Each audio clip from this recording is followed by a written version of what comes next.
इस्लाम से पहले औरतों का हाल बहुत खराब था। दुनिया में औरतों की कोई इज्जत व कुव्वत ही नहीं थी। मर्दों की नज़र में इससे ज्यादा औरतों की कोई हैसियत ही नहीं थी कि वो मर्दों की बजाय औरत दिन रात मर्दों को किस्म किस्म की खिदमत करती थीं और तरह तरह के कामों से यहाँ तक कि दूसरों की मेहनत मजदूरी करके जो कुछ कमाती थीं वो भी मर्दों को दे दिया करती थीं। मगर जालिम मर्द फिर भी इन औरतों की कोई कद्र नहीं करते थे, बल्कि जानवरों की तरह इनको मारते पीटते थे। जरा जरा सी बात पर औरतों के कान नाक आंख काट लिया करते थे और कभी कत्ल भी कर डालते थे। अरब के लोग लड़कियों को जिंदा दफन कर दिया करते थे और बाप के मरने के बाद उसके लड़के जिस तरह बाप की जायदाद और सामान के मालिक हो जाया करते थे, इसी तरह अपने बाप की बीवियों के मालिक बन जाया करते थे और इन औरतों को जबरदस्ती लौंडियां बनाकर रख लिया करते थे। इस्लाम के आने के बाद औरतों की जिंदगी। औरत इस्लाम के बाद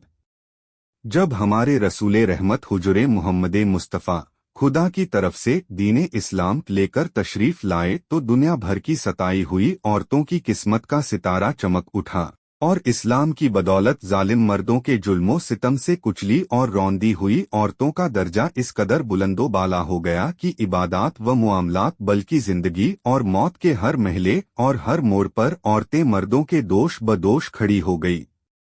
और मर्दों की बराबरी के दर्जे पर पहुंच गई। मर्दों की तरह औरतों के भी हुकूक मुकर्रर हो गए और इनके हुकूक की हिफाजत के लिए खुदाबंदी कानून आसमान से नाजिल हो गए और इनके हुकूक दिलाने के लिए इस्लामी कानून की मातहती में अदालतें कायम हो गईं। औरतों को मालिकाना हुकूक हासिल हो गए और अच्छे सुलूक से औरतों के साथ जिंदगी बसर करो। तमाम दुनिया देख ले कि दीने इस्लाम ने मियां बीवी की इज्तिमाई जिंदगी की सदारत अगरचे मर्द को अता फरमाई है और मर्दों को औरतों पर हाकिम बना दिया है, ताकि निज़ामे खानादारी में अगर कोई बड़ी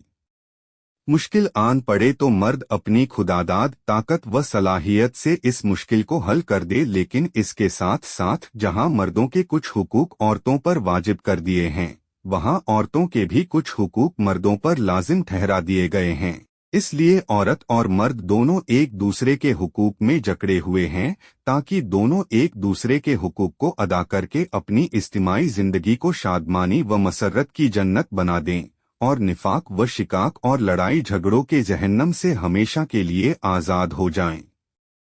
औरतों को दर्जात व मरातिब की इतनी बुलंद मंजिलों पर पहुंचा देना यह हुजूर नबी रहमत का वो एहसाने अजीम है कि तमाम दुनिया की औरतें अगर अपनी जिंदगी की आखिरी सांस तक इस एहसान का शुक्रिया अदा करती रहें, फिर भी वो इस अजीमुशान एहसान की शुक्रगुजारी के फ़र्ज से सुबुक दोष नहीं हो सकती। तमाम दुनिया के मोहसिने आज़म हुजूर नबी अकरम की शान रहमत का क्या कहना।